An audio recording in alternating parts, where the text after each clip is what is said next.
The election is in full swing right now. You saw what happened to some of the witnesses that were on our side. They were literally crucified by this man who looks like an angel, but he's really a devil. And occasionally getting convicted of 34 felonies and complaining about the judge.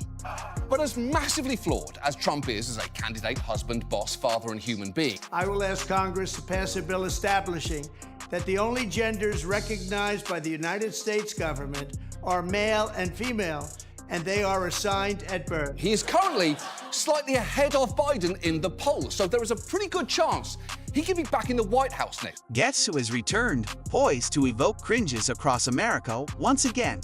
John Oliver has just launched a scathing critique of Trump's 2024 election prospects, and it's even more entertaining than Trump's hair in a windstorm. But here's the twist. Oliver isn't just cracking jokes. He's delivering hard truths about the potential implications of another Trump presidency. Spoiler alert, it's unsettling. If you're a passionate Democrat, please like this video so our message can reach as many people as possible. Now, let's return to John Oliver eviscerating the orange baby. So, Trump is back in the political fray, and you might be wondering, how bad could it be? It turns out pretty dire. Let's delve into the polls. Despite all the legal entanglements and controversies, Trump isn't just trailing Biden by a wide margin as you might expect. Nope, he's actually leading. Yes, you heard correctly. The same individual who confuses a Bible story with a hush money payment is ahead in the polls. It's worth talking about what he plans to do if he gets there, because Trump does have a second-term platform. You can go on his website and see it all laid out, and it is pretty alarming. He is currently slightly ahead of Biden in the polls, so there is a pretty good chance he could be back in the White House next. John Oliver, the British sensation we've loved since tea and crumpets, had a blast with this one.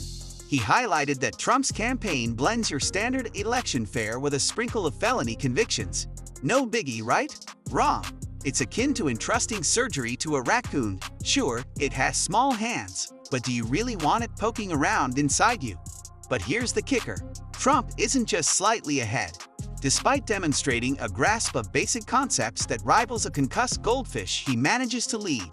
Oliver hilariously critiqued Trump's misuse of literally, suggesting Trump thinks it means whatever I say is probably untrue, but I'm saying it anyway. And let's not overlook Trump's unique spin on history.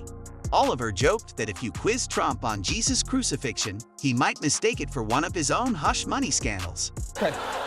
Trump definitely doesn't know what the word literally means, but given his inability to talk about the Bible, it is possible that he doesn't know what crucified means either. You saw what happened to some of the witnesses that were on our side. They were literally crucified by this man who looks like an angel, but he's really a devil. Though I could be wrong, maybe Jesus got nailed to planks because of his hush payments to a porn star. I don't... It's amusing yet chilling when you consider this individual is vying for the presidency once more.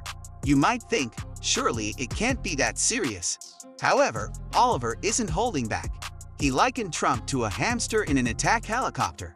Sounds harmless, until you realize that this hamster has access to nuclear codes and a Twitter account. But that's not all. In blood and terror, he wants it with his whole rotten hamster heart, but luckily, he doesn't know what buttons to press and his brain's the size of a peanut, so that puts some hard limits on the damage he's actually able to do. Trump isn't navigating this journey solo. His team of advisors, as Oliver vividly puts it, are about as qualified as a condom full of soup. It's a striking metaphor and certainly not the kind you'd want associating with those guiding the nation. What's alarming is that despite all these shortcomings, Trump continues to lead in the polls. It's akin to witnessing a slow-motion train wreck, complete with flames and clowns aboard, and yet somehow still ahead in the race. Reduced chaos and take a look at the norms that his presidency has violated, and not the obvious ones, like the fact that he never released his tax returns, like when he tweeted this wrestling gif of himself body-slamming CNN. Oliver's comedy hits the mark, but is not merely for laughs. He uses humor to underscore the sheer absurdity of the situation, as if to say, hey, wake up, this is real happening right now. His jokes serve as a wake-up call with a laugh track. Now, let's talk about Trump's poll numbers, which seem as inflated as his ego. But before diving too deep into the present, let's stroll down memory lane and revisit some of Trump's greatest hits from his first term, in case anyone needs a reminder of what a chaotic dumpster fire his presidency was. Remember when Trump gambled with climate change and pulled the US out of the Paris Agreement? It was as if he thought global warming was a fancy term for a beach vacation. And who could forget his genius move to scrap the Iran nuclear deal? Diplomatic solutions? Nah, why bother when you can tweak your way to world peace? But that's not all. Trump's first term was a whirlwind of chaos, and John Oliver has been keeping track. He compared Trump's infamous Bible photo op to squashing a bug. Go on to do a lot of damage. He blew up the Iran nuclear deal, withdrew us from the Paris Climate Agreement, slashed access to food stamps, and gave a huge tax cut to corporations. He separated children from their families at the border, suggested curing COVID with... According to a union leader representing government workers, do you want individuals conducting scientific research at the Nuclear Regulatory Commission who lack the qualifications for such work? Their sole qualification is allegiance to the Trump agenda. You might wonder, but wasn't Trump's first term already chaotic enough? How much worse could it get? Well, brace yourself because Oliver has some sobering insights. He warns that a second Trump term, armed with Schedule F, could bring about ruthless efficiency. Yes, you heard correctly. Trump 2.0 could achieve his goals, and that's deeply unsettling. Schedule F isn't about draining the swamp or combating the deep state. It's about constructing a new deep state that pledges allegiance solely to Trump. It's akin to trading in a somewhat bothersome yet generally functional government for a gleaming new autocracy. What could possibly go wrong?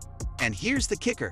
Trump isn't even hiding his intentions. He's explicitly stated his plan to reinstate Schedule F on the first day of his second term.